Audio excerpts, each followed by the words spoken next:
إن الحمد لله نحمده ونستعينه ونستغفره ونعوذ بالله من شرور أنفسنا ومن سيئات أعمالنا من يهده الله فلا مضل له ومن يضلل فلا هادي له وأشهد أن لا إله إلا الله وحده لا شريك له وأشهد أن محمدا عبده ورسوله أما بعد فإن خير الحديث كتاب الله وخير الهدي هدي محمد صلى الله عليه وسلم وشر الأمور محدثاتها وكل محدثة بدعة وكل بدعة ضلالة وكل ضلالة في النار رب اشرح لي صدري ويسر لي أمري واحلل عقدة من لساني يفقهوا قولي رب اعوذ بک من همزات الشیاطین واعوذ بک رب ان یحضرون اعوذ باللہ السمیع العلیم من الشیطان الرجیم فاذا قضیت الصلاة فانتشروا فی الارض وابتغوا من فضل اللہ واذکروا اللہ کثیرا لعلکم تفلحون۔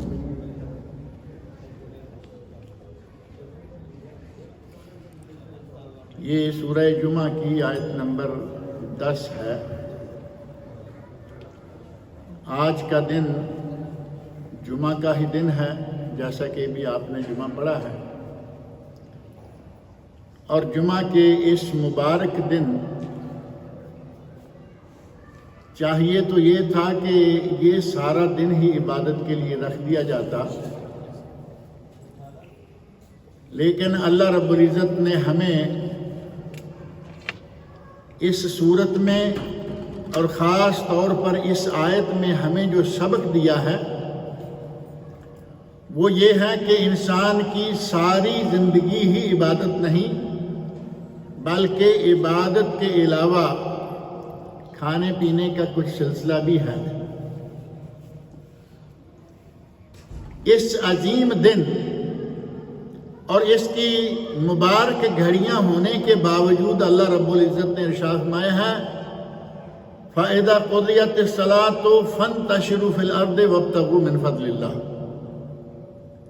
جب نماز ختم ہو جائے، جمعہ پڑھا، خطبہ سنا، نماز ختم ہو گئی، اب جائیے اللہ کی زمین میں پھیل جائیے، وَابْتَغُوا مِنْ فَضْلِ اللَّهِ، اور اللہ کا فضل تلاش کیجئے، رزق تلاش کیجئے۔ اس سے معلوم ہوتا ہے کہ ہمارا دین کوئی صرف عبادت ہی عبادت کا دین نہیں۔ یہ الگ بات ہے کہ اگر انسان کی نیت صحیح ہو تو اس کا ہر عمل ہی عبادت بن جاتا ہے۔ معاملہ ہے نیت کا۔ صحابہ کرام رضی اللہ عنہم نے ایک آدمی کو دیکھا، تندرست و توانا ہے، طاقتور ہے، محنتی ہے، تو کہنے لگے کہ یا رسول اللہ، کاش یہ آدمی اللہ کی راہ میں نکل جائے، تندرست ہے، طاقتور ہے، اور اپنی طاقت سے یہ اللہ کی راہ میں جہاد کرے۔ نبی اکرم صلی اللہ علیہ وسلم نے اپنے صحابہ کا جو مفہوم ہے، جو وہ اپنے ذہن میں بٹھائے ہوئے تھے، اس کی تصحیح کی، کریکشن کی۔ یہ نہیں فرمایا کہ ہاں صحیح کہہ رہے ہو، اگر یہ کہیں جہاد میں نکل جائے، فی سبیل اللہ نکل جائے تو بہت نیکیاں کمائے، بلکہ نبی صلی اللہ علیہ وسلم ارشاد فرماتے ہیں کہ جو شخص اپنے بچوں کا پیٹ پالنے کے لیے نکلتا ہے وہ بھی فی سبیل اللہ ہے، اور جو شخص اپنے نفس کی خدمت کرنے کے لیے، اپنا پیٹ پالنے کے لیے نکلتا ہے وہ بھی فی سبیل اللہ ہے۔ اور تیسرا شخص جو محض فخر و مباحات، میں باہر نکلے تو وہ کسی دوسرے کو اپنے جیسا سمجھنے کو تیار نہیں ہوتا، فرمایا وَهُوَ فِي سَبِيلِ الشَّيْطَانِ، یہ شیطان کی راہ پہ نکلا ہوا ہے۔ اپنا پیٹ پالنا بھی عبادت، اپنے بیوی بچوں کا پیٹ پالنا بھی عبادت، اور نماز پڑھنا، روزہ رکھنا، حج کرنا، زکوٰۃ دینا یہ بھی عبادت۔ جو آدمی اپنے اور اپنے بیوی بچوں کے پیٹ پالنے کے لیے گھر سے نکلتا ہے، نبی صلی اللہ علیہ وسلم نے اسے بھی فی سبیل اللہ قرار دیا۔ آپ اندازہ کریں کہ ہمارا دین کتنا بہترین دین ہے۔ جمعے کا مبارک دن آیا تو یہ نہیں کہا کہ اب مسجد میں بیٹھے رہو، فَإِذَا قُضِيَتِ الصَّلَاةُ فَانتَشِرُوا فِي الْأَرْضِ وَابْتَغُوا مِنْ فَضْلِ اللَّهِ۔ نماز ہو گئی، جاؤ زمین میں پھیلو اور اللہ کا رزق تلاش کرو۔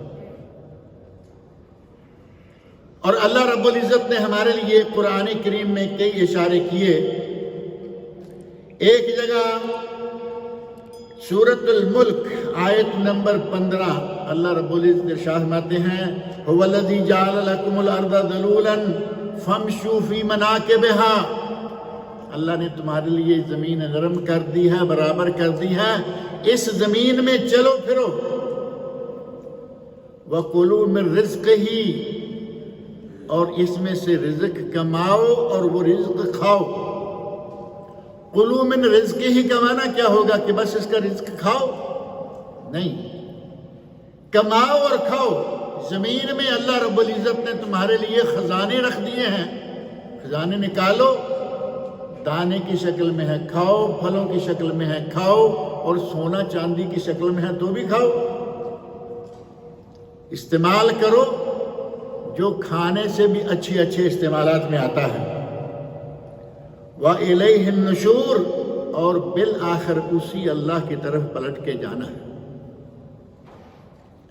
اللہ نے فرمایا کہ یہ زمین تمہارے رزق کا مقام ہے، تمہارے رزق کی جگہ ہے۔ اور دوسری جگہ سورۃ النحل کی آیت نمبر 14 میں اللہ رب العزت نے ارشاد فرمایا وَهُوَ الَّذِي سَخَّرَ الْبَحْرَ لِتَأْكُلُوا مِنْهُ لَحْمًا طَرِيًّا وَتَسْتَخْرِجُوا مِنْهُ حِلْيَةً تَلْبَسُونَهَا۔ اللہ نے تمہارے لیے سمندر بھی مسخر کر دیا ہے۔ سمندر ہمارے لیے مسخر ہے یا نہیں؟ اتنی بڑی مخلوق کو اللہ رب العزت نے ہمارے لیے کچھ ایسے انداز سے باندھ کے رکھا ہوا ہے، تیراک ایسے ہی جا کے تیر کے آ جاتے ہیں، کشتیوں والے لانچوں والے جاتے ہیں آ جاتے ہیں، بڑے بڑے شپوں جہازوں والے جاتے ہیں، دنیا بھر میں گھومتے پھرتے ہیں، سواریاں لیے پھرتے ہیں، مال بار بردار جہاز ہیں، سامان لیے پھرتے ہیں۔ اللہ نے ہمارے لیے سمندر کو مسخر کیا ہے نہیں؟ اللہ نے فرمایا کہ تم اس سے تازہ گوشت نکال کے کھاتے ہو۔ تازہ گوشت، مچھلی سے بہترین تازہ گوشت اور کون سا ہے؟ ڈاکٹر حضرات کہتے ہیں جی ریڈ میٹ نہیں کھانا، کبھی کوئی ڈاکٹر یہ نہیں کہے گا کہ مچھلی نہیں کھانی۔ ریڈ میٹ سے روکیں گے، گائے بھینس بکری کا گوشت روکیں گے، کہیں گے جی کوئی بات نہیں مچھلی کھا لو۔ اللہ نے فرمایا کہ ہم نے سمندر تمہارے تابع کیا، تم سمندر سے مچھلیاں پکڑ پکڑ کے لاتے ہو۔ اگر اللہ نے سمندر ہمارے تابع نہ کیا ہوتا تو کیا کوئی مچھلیاں پکڑ سکتا تھا؟ سونامی کو ابھی آپ لوگ بھولے تو نہیں ہوں گے؟ دنیا میں تباہی مچا دی اسی سمندر نے۔ اللہ رب العزت نے تھوڑے وقت کے لیے اسے کھلا چھوڑا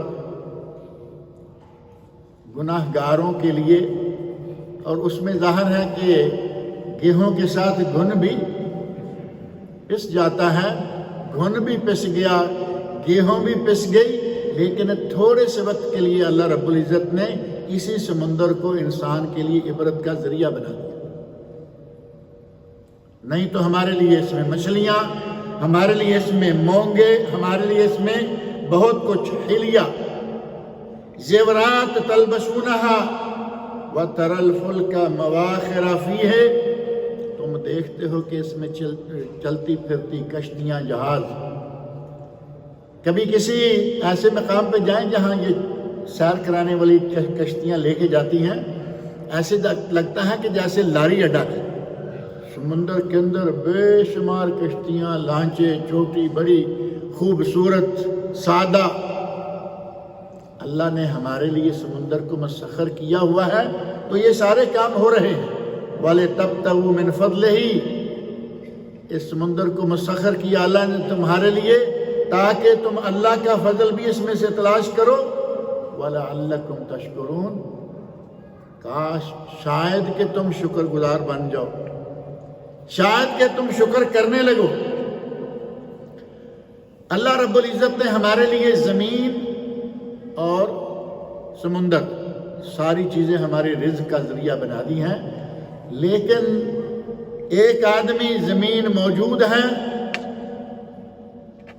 زمین کے علاوہ ہمارے پاس سمندر موجود ہے، ان سب چیزوں کو چھوڑ کر ایک نیا رویہ اختیار کر لے، نیا راستہ اختیار کر لے، اور وہ راستہ کون سا ہوگا؟ بھیک مانگنے کا راستہ۔ اللہ نے اتنا ہمیں دیا، اتنا نوازا، زمین میں جگہ جگہ ہمارے لیے خزانے ہیں، سمندر میں ہمارے لیے خزانے ہیں، نہ یہ زمین سے کمانا چاہتا ہے نہ سمندر سے کمانا چاہتا ہے، یہ لوگوں کی جیبوں سے کمانا چاہتا ہے، سستا راستہ تلاش کر لیا۔ اور آپ دیکھیں گے کہ بھیک مانگنے والوں کے آج انداز کتنے ہیں۔ کوئی گاڑی پہ بیٹھا ہوا پٹرول پمپ پہ آپ کی گاڑی کے سامنے لا کے گاڑی کھڑی کر رہا ہے، ادب سے، یہ نہیں کہ جیسے کچھ لوگ گاڑیاں روکتے ہیں سامنے لا کے ڈاکوؤں کی طرح، نہیں، ادب سے آپ کی گاڑی کے پاس گاڑی لائے گا، گاڑی اچھی بھلی ہے، بھائی پٹرول کے لیے پیسہ نہیں ہے، جیب کٹ گئی ہے، پتہ نہیں کیا کیا کچھ ہو گیا ہے، اب پٹرول کے لیے آپ 5 ریال دیں گے اس کو؟ بھیک مانگنے والوں کا آپ انداز دیکھیں، گاڑی تو رینٹ کار والوں کے پاس سے مل جاتی ہے نا، اچھی گاڑی رکھی ہوئی ہے، اب ایک شریف آدمی کے سامنے جو کوئی گاڑی میں ہی بیٹھا ہوا ہے اسے کہے گا کہ بھائی پٹرول کے لیے پیسہ نہیں، پیسہ گر گیا، جیب کٹ گئی، یہ ہو گیا وہ ہو گیا، سیدھی سی بات ہے کہ اسے 15-20 ریال چاہیے کم از کم۔ بسوں میں مانگنے والے، ریل گاڑیوں میں مانگنے والے، ان کاروں، اپنی کاروں میں بیٹھ کر آ کر مانگنے والے، مسجدوں کے سامنے مانگنے والے، مدرسوں کے سامنے مانگنے والے، کیا ہو گیا ان لوگوں کو؟ ہر سڑک پہ دیکھیں جہاں اشارہ ہے، سگنل، وہاں مانگنے والے۔ اور کبھی کبھی مسجدوں میں مانگنے والے ایسے لوگ آتے ہیں، کوئی بچہ اٹھایا ہوا ہے، اس کی طرف اشارہ کریں گے، وہ بچہ پتہ نہیں اللہ عالم وہ زندہ بھی ہے یا نہیں، حرکت نہیں، کچھ بھی نہیں، جی بچہ یہ وہ ہو گیا، لگتا ہے کہ اسے کچھ پلا کے لاتے ہیں تاکہ یہ بول بھی نہ پائے، چھوٹی موٹی حرکت ہو رہی ہے لیکن بولے نہیں۔ مسجدوں میں، اللہ کے گھروں میں آ کر، اور یہ نہیں ہے کہ دنیا میں بھیک مانگنے، بھیک کا لفظ تو خیر استعمال نہیں کرنا چاہیے، ضرورت مند نہیں ہے، محتاج نہیں ہے، دنیا بھری ہوئی محتاجوں سے، اللہ کے در کے تو ہم سب محتاج ہیں نا، لیکن ایک دوسرے کے محتاج بھی دنیا میں بہت ہیں۔ محتاج کو دینا بہت ہی بڑا اجر و ثواب ہے، لیکن ایک آدمی محتاج نہیں، وہ باقاعدہ پیشہ بنائے ہوئے ہے، محنت کر کے کمانا اس کا کام نہیں ہے، لوگوں کا کمایا ہوا کھانا اس کا کام ہے۔ یہ بھیک مانگنے کا انداز جو ہے، اس کے بارے میں نبی اکرم صلی اللہ علیہ وسلم ارشاد فرماتے ہیں، ما یزال الرجل یسأل الناس، صحیح بخاری، ما یزال الرجل یسأل الناس حتی یاتی یوم القیامہ لیس فی وجہہ مزعۃ لحم، لوگوں سے سارا سال، ساری عمر مانگتا رہتا ہے، اللہ کے پاس کیسے آئے گا؟ اس کے چہرے پہ گوشت کا قطرہ نہیں ہوگا۔ اگر کسی کے چہرے پر گوشت، آپ کبھی کبھی ڈاکٹروں کے پیچھے پڑا ہوتا ہے نا، ایک ڈاکٹروں کے پیچھے ڈھانچہ پڑا ہوتا ہے، اس میں منہ سے لے کے پاؤں تک پورا ہے، یقین مانے دیکھ کے ڈر آتا یا نہیں؟ اور وہ تو وہاں لٹکا ہوا ہے، باندھا ہوا ہے، اور ایک آدمی چل رہا ہو اور اس کے چہرے پہ کوئی گوشت کا قطرہ بھی نہ ہو، آپ اندازہ کریں کہ وہ کتنی خوفناک شکل ہوگی۔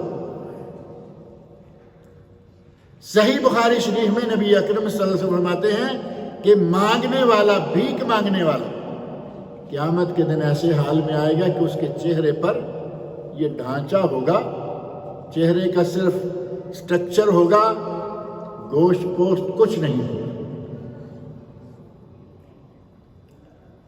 اور ایک شاعر کہیں یا کوئی سمجھدار کہہ لیں، کوئی فیلسوف کہہ لیں، اس نے ایک بات کہی ہے بھیک کے بارے میں، تو وہ بھی کہہ رہا ہے، اگرچہ بعض چیزیں اس کی تھوڑی سی ترتیب الٹی ہوئی ہے۔ وہ کہتا ہے اتم کھیتری، کھیتری سمجھ میں آتی نہیں، کھیتری کھیتی، زراعت، ایگریکلچر،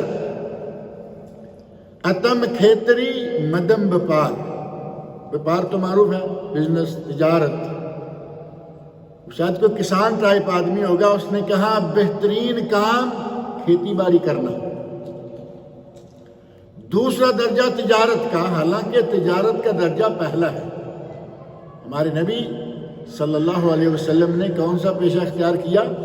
تجارت، تجارت مسنون پیشہ، اور تاجر کو اللہ رب العزت نے مجاہدین کے ساتھ، نبی اکرم صلی اللہ علیہ وسلم نے مجاہدین فی سبیل اللہ کے ساتھ ذکر کیا ہے۔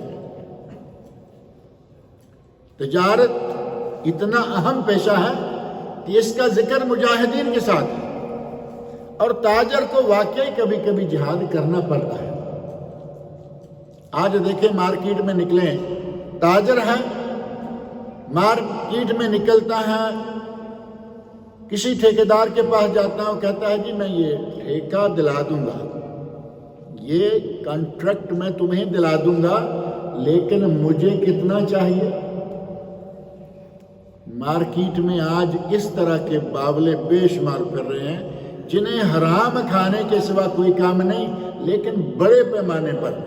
یہ مانگنے والا تو چھوٹے پیمانے کا بھکاری ہے، یہ اعلیٰ پیمانے کے بھکاری ہے۔ اتنا مجھے دے دو، میں یہ ٹھیکہ تمہیں دلا دیتا ہوں۔ ایسے لوگ ہیں یا نہیں؟ آپ کو بھکاری طرح طرح کی ملیں گے، اور بیپاری اگر واقعی ایماندار ہے اور صحیح طریقے پہ چل کر روزی کمانا چاہتا ہے، وہ واقعی مجاہد ہے۔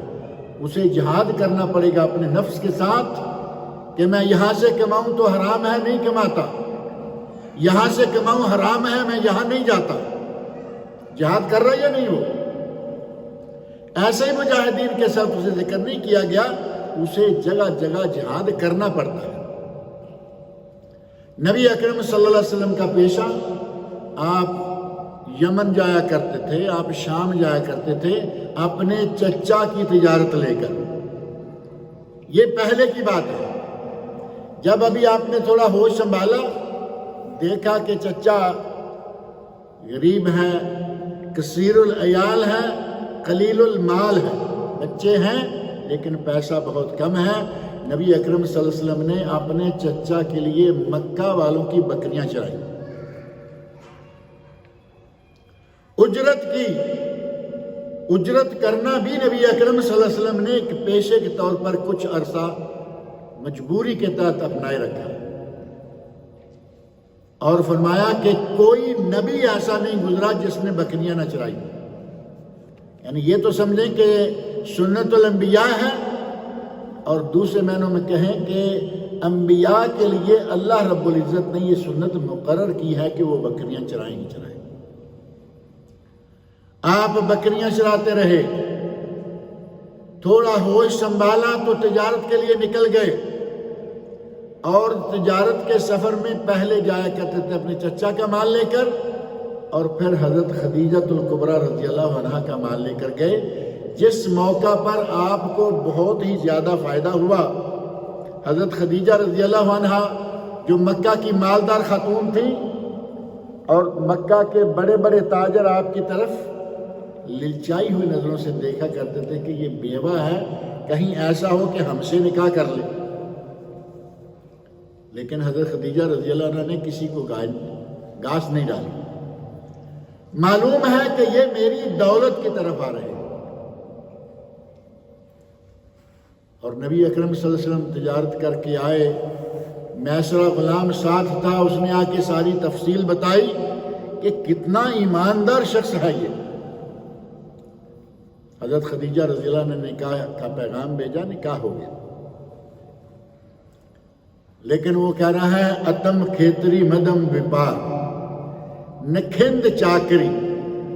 ہم جو نوکر چاکر لوگ کہتے ہیں یہ کوئی نکھند، یعنی گزر اوقات والی بات ٹھیک ہے لیکن یہ کوئی کام نہیں ہے۔ یعنی اس کا مطلب ہے کہ آدمی اپنا زمین ہے، کھیتی باڑی کرے، آزاد ہے، دن کو جائے رات کو جائے، سارا دن نہ جائے ساری رات کام، اس کی مرضی، جیسے بزنس ہے۔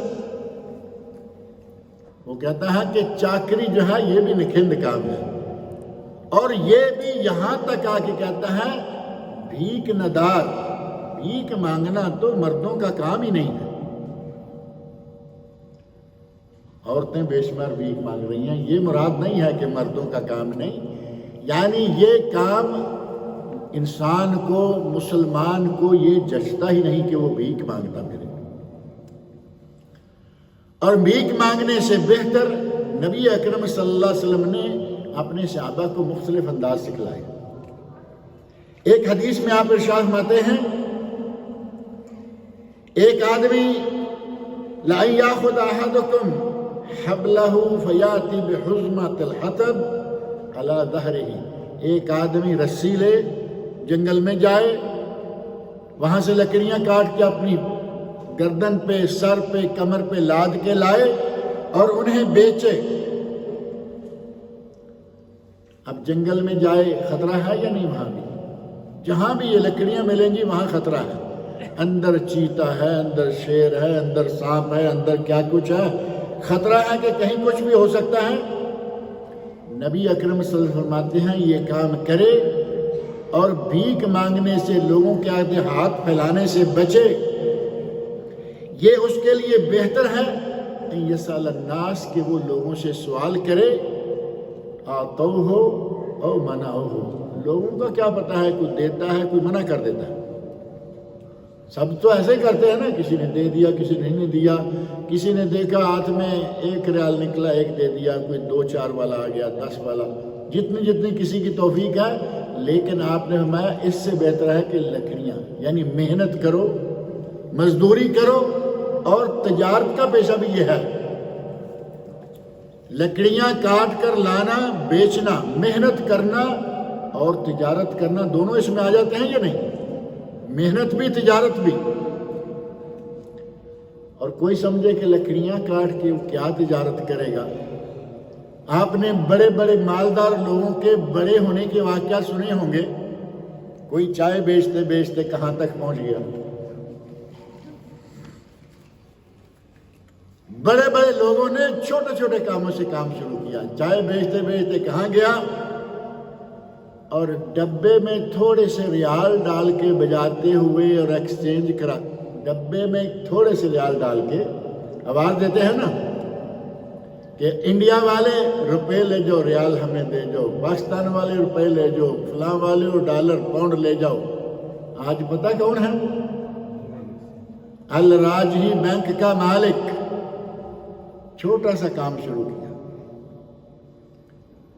چھوٹے چھوٹے کام کر کے ہی آدمی کہیں کہے کہ میں جی نہیں، میں کوئی چھوٹا موٹا تو کام کروں گا نہیں۔ کئی لوگ دیر تک بیٹھے رہتے ہیں، سروس ہی نہیں کرتے، جی کیا کریں؟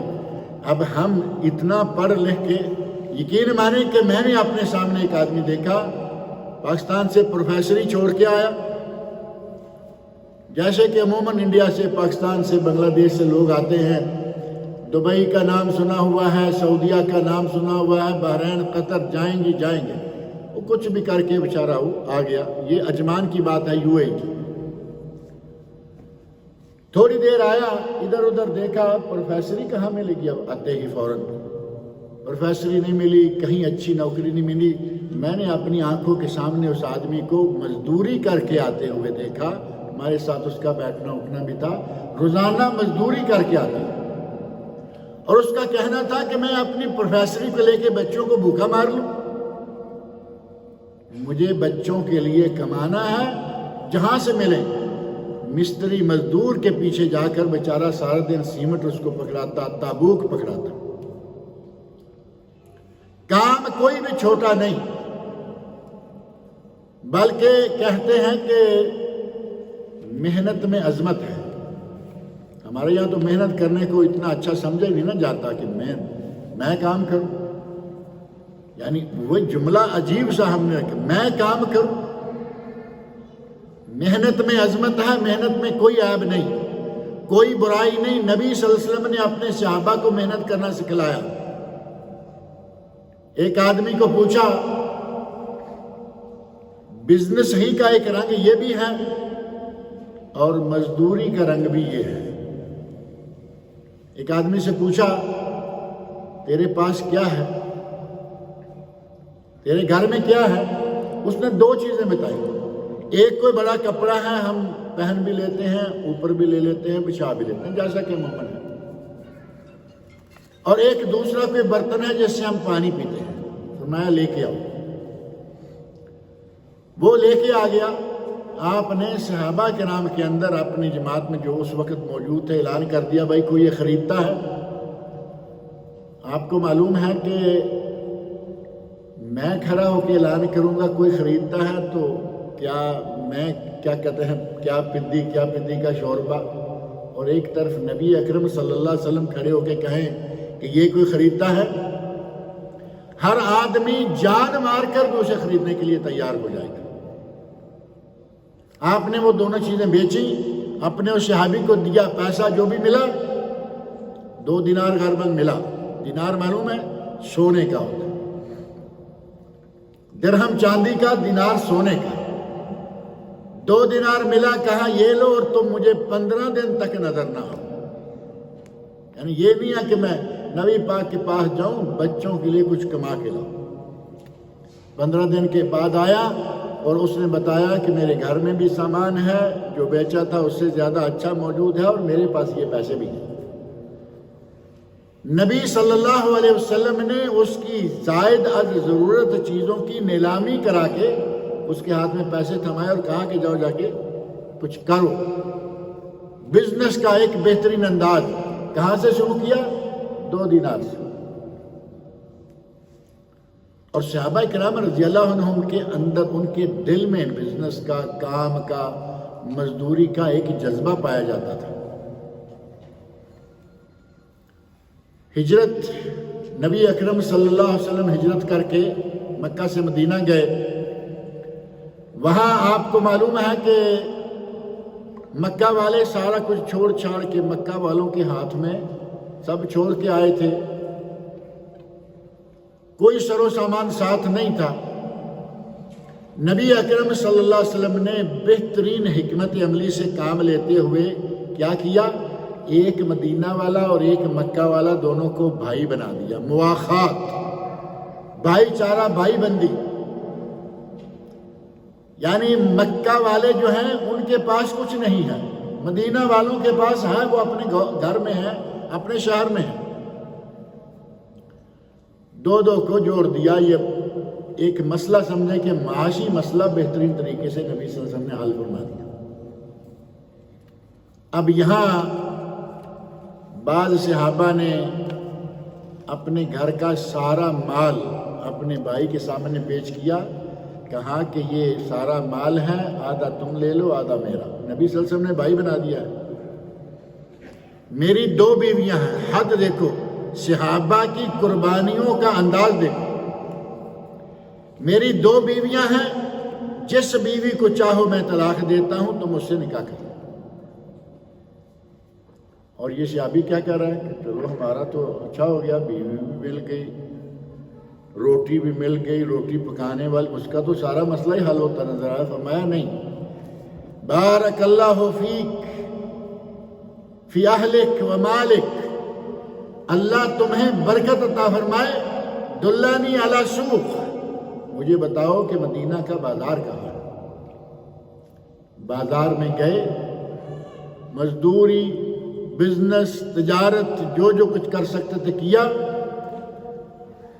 تھوڑا عرصہ گزرا، نبی اکرم صلی اللہ علیہ وسلم کے پاس سے گزرے، آپ نے دیکھا کہ اس کی بشت، یہ جو اوپر پہنی جاتی ہے، بشت گارے رنگ کی ہو تو اس پہ تو خیر پیلے رنگ کا نظر آنا ہی ناممکن ہے، اور ذرا لائٹ ہو، بوسکی کلر، آف وائٹ کلر، تو اس کے اوپر پیلا رنگ نظر آئے گا نا، زعفران کا۔ آپ نے دیکھا کہ اس کی بشت پر کچھ نشان ہے، کہا یہ کیا ہے؟ کہا یا رسول اللہ میں نے شادی کر لی۔ جو پہلے اس کے پاس کچھ نہیں، بازار کا راستہ پوچھا، کہا یا رسول اللہ میں نے شادی کر لی ہے۔ فرمایا بیوی کو مہر میں کیا دیا ہے؟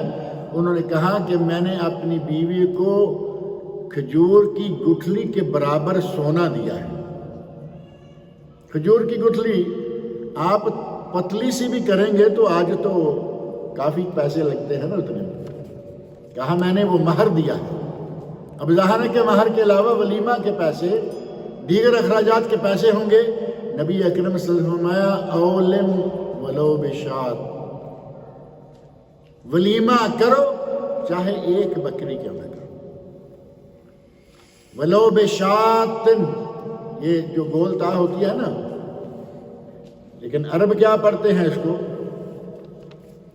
اولم ولو بشاہ، وہ تو تا یہاں رکنا ہے نا، وہ شات نہیں کہیں گے۔ اصل قرات جو ہے وہ یہی بنتی ہے اولم ولو بشاہ۔ اور اگر ہمارا سیدھا سا عربی سمجھنے والا آدمی ہے تو کہے گا ولیمہ ضرور کہو چاہے کسی شاہ کو کاٹنا پڑے۔ ہمارے شاہ تو بے شمار ہیں نا، گلی گلی شاہ، محلے محلے شاہ۔ میں پہلے بھی کہا کرتا ہوں کہ شاہ اگر ہوتے تو عربوں میں ہوتے، یہاں کوئی نظر نہیں آتا۔ ہمارے اینٹ پوٹ قدم قدم پہ شاہ موجود ہیں۔ عربی میں شات گول تا والی، اس کا معنی ہے بکری۔ ولیمہ کرو ولو بشاہ، چاہے ایک بکری کیوں نہ کرو۔ نبی اکرم صلی اللہ علیہ وسلم نے صحابہ کرام کی تربیت ایسی کی، سامنے آفر آ رہی ہے، ایک بیوی لے لو، آدھا مال لے لو، کہا نہیں، بزنس کا راستہ، مارکیٹ کا راستہ بتاؤ، اور گئے، کام کیا، محنت کی، شادی کی۔ ہمارے یہاں کام کرنا جو ہے یہ اپنے لیے مشکل سمجھا جاتا ہے کہ نہیں جی ہم کام کیوں کریں گے، یا تو اپنے باپ کے پیسے پہ پلتے، آوارگیاں کرتے، یا پھر مانگ مانگ کے، اور ایک ٹولہ نکلا ہوا ہے وہ کہیں نہ کہیں گاڑی والے کو روکا، اس کے پاس کیا ہے وہ چھین لیا، ادھر گئے وہ کیا اس کے پاس چھین لیا۔ چھوٹے موٹے ڈاکو یہ کر رہے ہیں اور بڑے بڑے ڈاکو وہ بھی کر رہے ہیں، لیکن محنت، تجارت اور زراعت، ان کاموں کی طرف جانے کے لیے ہماری طبیعت نہیں مائل ہوتی، جبکہ نبی اکرم صلی اللہ علیہ وسلم نے ان چیزوں سے سختی سے منع کیا ہے۔ ایک انصاری نے سوال کیا، بلکہ انصاری صحابہ جو ہیں نبی اکرم صلی اللہ علیہ وسلم سے، انصاری جو مدینہ سے آئے ہیں، مالدار نہیں ہیں، مال آیا، سوال کیا، دیا، پھر سوال کیا، پھر دیا، پھر سوال کیا، پھر دیا، اور بالآخر نبی اکرم صلی اللہ علیہ وسلم نے ارشاد فرمایا من یستعفف یعفہ اللہ، جو سوال سے بچے اللہ اسے بچا دیتا ہے، یعنی اللہ اس کے لیے ذرائع پیدا کر دیتا ہے۔ وَمَن یستغنی یغنہ اللہ، جو اپنے دل میں غنی مالدار احساس رکھے کہ میں نے مانگنا نہیں، مجھے جو ملا ہے کافی ہے، اللہ اس کو غنی کر دے گا۔ وَمَن یتصبر یصبرہ اللہ، جو صبر سے کام لے اللہ اس کو صبر عطا کر دیتا ہے۔ وَمَا أُعْطِيَ أَحَدٌ عَطَاءً خَيْرًا وَأَوْسَعَ مِنَ الصَّبْرِ، کسی کو بھی صبر سے بہترین عطا ہی نہیں کی گئی۔ بہترین عطا کیا ہے؟ صبر کرنا۔ حضرت عمر فاروق رضی اللہ عنہ، نبی اکرم صلی اللہ علیہ وسلم کے تربیت یافتہ لوگ جو ہیں، وہ خود بھی کام کرتے تھے، دوسروں کو بھی کام کرنے کا کہا کرتے تھے۔ حضرت عمر فاروق فرماتے ہیں لا یقعد احدکم عن طلب الرزق، رزق کی تلاش کرنے سے پیچھے نہ رہو، رزق کی تلاش میں لگے رہو، تلاش کو چھوڑ کر ثم یسأل اللہ عز وجل، رزق تلاش نہیں کرتا، محنت نہیں کرتا، جان توڑ کے کام نہیں کرتا، کرتا کیا ہے؟ یا اللہ مجھے روزی عطا فرما، یا اللہ مجھے وہاں پر روزی عطا فرما، کام نہیں کرتا۔ حضرت عمر فاروق فرماتے ہیں فَإِنَّ السَّمَاءَ لَا تُمْطِرْ ذَهَبًا وَلَا فِضَّةً، آسمان تمہارے لیے نہ سونا بھیجے گا نہ چاندی، کرو گے تم برکت اللہ دے گا، سونے چاندی جمع ہو جائیں گے، یعنی حرکت میں برکت ہے، حرکت تم کرو، اور ہم صرف بیکار بیٹھے رہنے اور کھانے پینے، یعنی سدا بہار ویلا رہنے کو ہم بہت پسند کرتے ہیں کہ بس کرنا ہم نے کچھ بھی نہیں ہے۔ اور نبی صلی اللہ علیہ وسلم کا ارشاد ہے صحیح حدیث میں اطیب ما اکل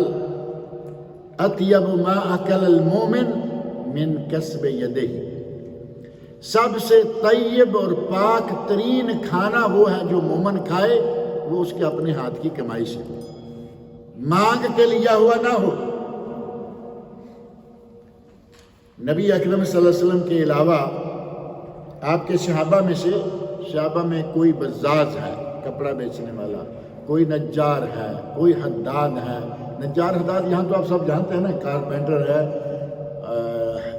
نجار، حداد ہے لوہے کا کام کرنے والے۔ صحابہ کرام میں سے مختلف لوگ مختلف کام کرتے تھے، اور انبیاء کرام کے کاموں کے بارے میں ہم تو بالکل ہی فارغ بیٹھ لانے کو ہی بڑا کچھ سمجھ لیتے ہیں۔ اگر دیکھیں تو انبیاء کرام نے کیا کیا کام کیے ہیں، موٹے موٹے کام۔ آدم علیہ السلام کا ذکر کریں تو میرا خیال ہے کہ کام کا نام لینے کی ضرورت نہیں ہے، وہ تو اکیلے تھے، ہر کام خود کرتے تھے۔ انہوں نے دنیا میں آ کر ہر کام کیا، ہر قسم کی محنت کی، ہر قسم کی مزدوری کی، اور نبی صلی اللہ علیہ وسلم نے بکریاں چرائیں، تجارت کی، مزدوری کی، پتھر اٹھائے۔ مسجد نبوی کے تعبیر کے وقت نبی اکرم صلی اللہ علیہ وسلم پتھر اٹھائے، اور خندق، غزوہ احزاب، اس موقع پر آپ نے کدال لے کے باقاعدہ توڑ پھوڑ کا، پتھروں کی توڑ پھوڑ کا کام کیا۔ ایک وقت آتا ہے کہ ایک پتھر اتنا ہے وہ کسی سے ٹوٹ نہیں رہا، بعض پتھر بڑے سخت ہوتے ہیں، صحابہ کرام اپنی کدالیں مار مار کے زور ہو گیا، نہیں ٹوٹ رہا۔ نبی اکرم صلی اللہ علیہ وسلم کو خبر ہوئی، آپ تشریف لائے، ایک ہی کدال ماری، پتھر کے پرخچے اٹھا کے رکھ دیے۔ نبی صلی اللہ علیہ وسلم کام کر رہے ہیں اپنے لوگوں کے ساتھ، یہ بھی نہیں ہے کہ میں پیر ہوں۔ آج تو پیروں کو کام کی کوئی ضرورت ہی نہیں رہتی نا، وہ تو مانگتے بھی نہیں، طلب بھی نہیں کرتے، لیکن ان کی جیبوں تک پہنچے چلا جاتا ہے۔ نبی صلی اللہ علیہ وسلم نے محنت کی، مزدوری کی، تجارت کی، اور حضرت داؤد علیہ السلام، داؤد علیہ السلام کا ذکر موجود ہے نا قرآن کریم میں، کہ آپ زرہیں بنایا کرتے، لوہے کا لباس جو ہے جنگی لباس، زرہیں بناتے تھے، لوہار کا کام کیا کرتے تھے۔ اللہ رب العزت نے داؤد علیہ السلام کے لیے لوہا نرم کر دیا تھا۔ انہی کے بیٹے سلیمان علیہ السلام ہیں، اللہ رب العزت نے ان کے لیے تانبا نرم کر دیا، خود بھی کام کرتے تھے، جنوں سے کراتے تھے، بڑے بڑے ہانڈیاں، بڑی بڑی ہانڈیاں، بڑی بڑی اس وقت کی تمثالیں خود بھی کرتے، اللہ نے ان کے تابع جنوں کو کیا ہوا تھا، وہ بھی کرتے تھے۔ موسیٰ علیہ السلام نے بکریاں چرائیں یا نہیں چرائیں؟ تمام نبیوں نے تو چرائیں، معروف ہے۔ موسیٰ علیہ السلام کا ذکر قرآن کریم میں موجود ہے۔ حضرت شعیب علیہ السلام کی بیٹی نے آ کے کہا، ابا جان اگر کوئی طاقتور اور امانت دار مزدور چاہیے تو ایک ہے، یہ واقعہ تفصیلی آپ کے سامنے ہے۔ 10 سال حضرت شعیب علیہ السلام کی بکریاں چرائیں حق مہر کے طور پر، حق مہر کے طور پر 10 سال مزدوری ہے یا نہیں؟ حق مہر۔ بالآخر اس مہر کے نتیجہ میں حضرت شعیب علیہ السلام نے اپنی بیٹی جن کا نام قرآن کریم میں تو نہیں ہے لیکن مفسرین کرام نے ذکر کیا کہ اس کا نام صفورہ تھا، صفورہ۔ موسیٰ علیہ السلام نے 10 سال بکریاں چرائیں، حضرت ابراہیم علیہ السلام نے بکریاں چرائیں، حضرت ادریس علیہ السلام درزی تھے، حضرت نوح علیہ السلام بڑھئی تھے، بڑھئی کارپینٹر۔ وہ جو کشتی بنائی تھی وہ کس کی تھی؟ لکڑی کی تھی نا۔ لکڑی کا کام کرنے والے کو آج کارپینٹر کہتے ہیں، بڑھئی کہتے ہیں، ہمارے یہاں ترخان بھی کہتے ہیں۔ نوح علیہ السلام نے بڑھئی کا، ترخان کا کام کیا، اور حضرت ابراہیم علیہ السلام نے میسن کا کام بھی کیا، مستری صاحب۔ کب کیا؟ کعبہ تعمیر کیا، معمار کعبہ لفظ مشہور ہے، معمار کعبہ ابراہیم خلیل علیہ السلام نے کعبہ کی تعمیر کی، یعنی میسن کا کام کرتے رہے۔ حضرت الیاس علیہ السلام کپڑا بنتے تھے۔ ایک ہوتا ہے کپڑا بیچنا، ایک کپڑا سینا، اور ایک ہے کپڑا دھونا، اور ایک ہے کپڑا بننا۔ حضرت علیہ السلام کپڑا بن، صحابہ کرام، نبی اکرم صلی اللہ علیہ وسلم، انبیاء کرام، سب کوئی نہ کوئی کام کرتے تھے۔ اور ہم کہیں کہ نہیں جی ہمیں یہ تو نہیں چاہیے، ہمیں وہ چاہیے، وہ اگر آدمی نیک نیت ہو کر کوئی بھی مزدوری کرے، نیت یہ ہو کہ اپنے بچوں کا پیٹ پالنا ہے اور حلال سے پالنا ہے، اس کا قدم قدم، اس کا لمحہ لمحہ عبادت بن جائے گا۔ اللہ رب العزت مجھے اور آپ سب لوگوں کو توفیق عطا فرمائے کہ ہم اپنی زندگی کے ہر لمحے کو عبادت بنا لیں۔